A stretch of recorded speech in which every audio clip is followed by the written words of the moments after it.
ሄርሜላን የገዛችው ብሎ ሽቱን ገትሮ ሲከራከር ያ ትንሽ እስከ መጣላት የሚያደርስ ነገር ደርሰን ነበርና ዛሬ ጠዋት ደውሎ ምን ይዞልኝ መጣ?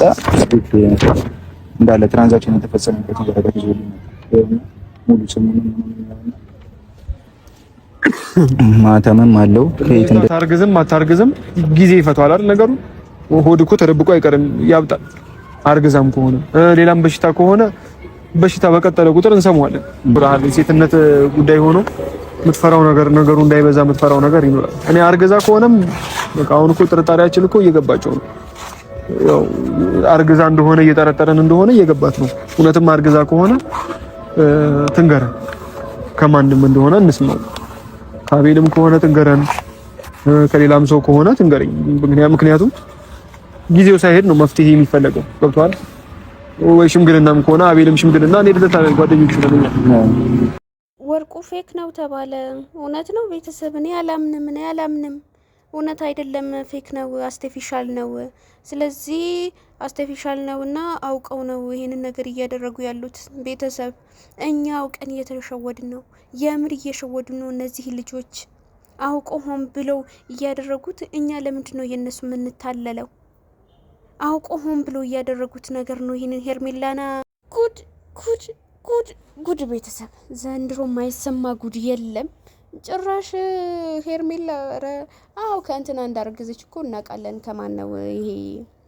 ከአቤል እንዳረገዘች ያው እናውቃለን። አርግዛለች እና ካረገዘች ከአቤል ጋር ካረገዘች ምን ይጠበስ ምን ይሁን? ስለዚህ ምንም ማድረግ አይቻልም። እንኳንም አረገዘች። እነሱ ውስጣቸው ካወቁ፣ ሁለቱንም ከተዋወቁ አንተ ምን አገባ? እናንተ ምን አገባችሁ? በአብርሽና በሩታ መሀልም አትግቡ። ደግሞ ስለ ወርቁ አሁን ሪሲት አውቃችሁ ነው። የውሸት ወረቀት ነው ሲጀመር፣ ወረቀቱ ራሱ ማለት ነው። ሪሲቱ የውሸት ነው። ምንም ነገር የለውም። ምንም ጽሁፍ ራሱ የለውም። ቤተሰብ ካያችሁት ማለት ነው። ምንም የውሸት እየተጻፈ ነው። ምንም ነገር የለውም። ቆይ እናንተ ምን ሆናችሁ ነው? ሁለት ደግሞ ጭራሽ እሺ፣ ወደ አብርሽ እንሄድና አብርሃም የገዛውን ወርቁን እንትን ፌክ ነው ተባለ። አሁን የደረሰኝ መረጃ ወርቁ ፌክ ነው እና በእንደዚህ አይነት እቃ አይደለም ሲጀምር የሚመጣው ራሱ የተባለ ነው። እንግዲህ መረጃው የደረሰኝ እና ወርቁ አይደለም ፌክ ነው አርቲፊሻል ነው ተባለ። ይቅርታ አርቲፊሻል ነው እንግዲህ ወርቅ አይደለም። ወርቁም ቢሆን ወርቅ ራሱ ቢሆን ራሱ ባይሆንም ራሱ ሄርሜላ ናት የገዛችው የሚል እንግዲህ ሪሲት ተሰጥቶናል ብለዋል ልጆቹ ማለት ነው። ምን ጉድ ነው? ቆይ ቤተሰብ ምንድነው የምንሰማው? ምንድነው የምናየው? ኧረ ተው እንግዲህ ቤተሰብ ተው።